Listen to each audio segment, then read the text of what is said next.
looking at returns for gold and oil. Let's see if they differ. Now, we did do this by hand in one of the examples for unequal variances, but let's see what the actual data looks like here.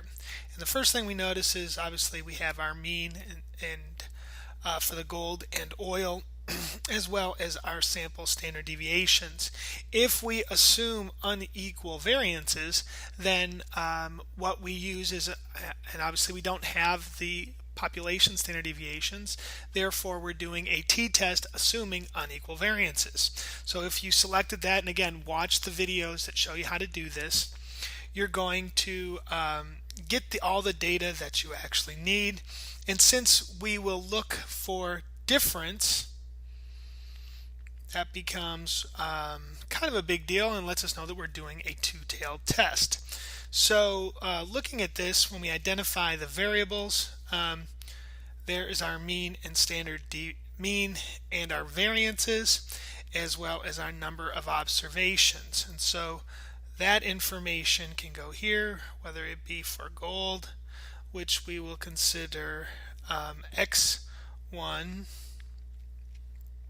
16, and then obviously oil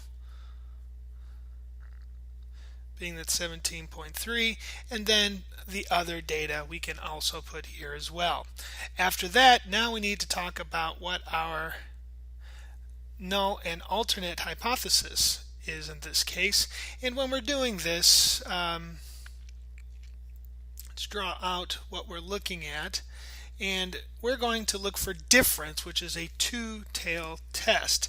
And when you have two-tail, that means that in the middle area, which is the null, it is equal to, and then in our tails is the alternate. So we're looking to see if sample 1, the difference between sample 1 and sample 2 is either equal to 0 or the difference between the two is not equal to 0. And that's our null and alternate hypothesis. I hope you're seeing how easy this gets after doing it multiple times. Specify the test statistic in this case, and we are going to again assume 0.05. And when we look at computing the test statistic, again, we're looking at calculated t.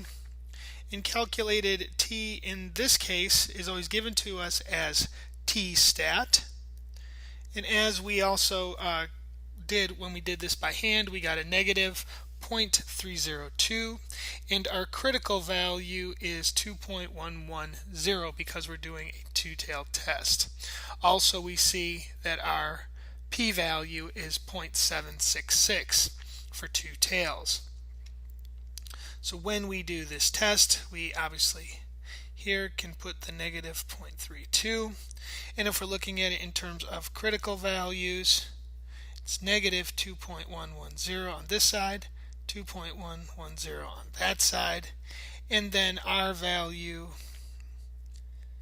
is going to be right here, the negative 0.32. Therefore, the critical t is going to equal plus or minus 2.110. Now the p-value in this case, as we said, for the negative 0.32 for one tail is, for that one tail is 383, and then for the two tail is the 766. We just multiply the 383 by 2. So 383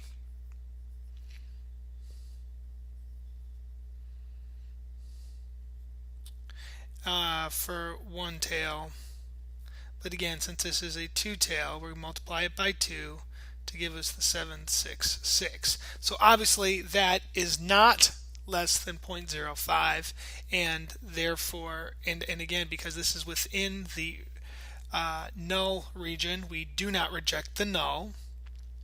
Therefore, we do not reject. It is not significantly different. Therefore, gold returns are not significantly different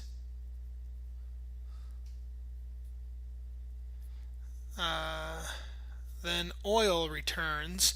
And then we can go back to the problem and see why we are discussing this, and if there's something that we need to know about it. In this case, all we can really conclude at this point based on the information is that the difference between the two is not significantly different.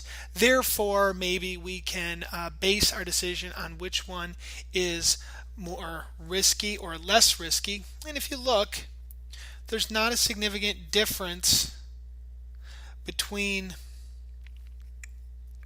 the means, but the sample standard deviations, maybe there is a significant difference. Therefore, you would pick the one that is less risky, or the smaller standard deviation, and that'd be a way of analyzing this case. So again, you do not reject, therefore there is no significant difference between gold and oil.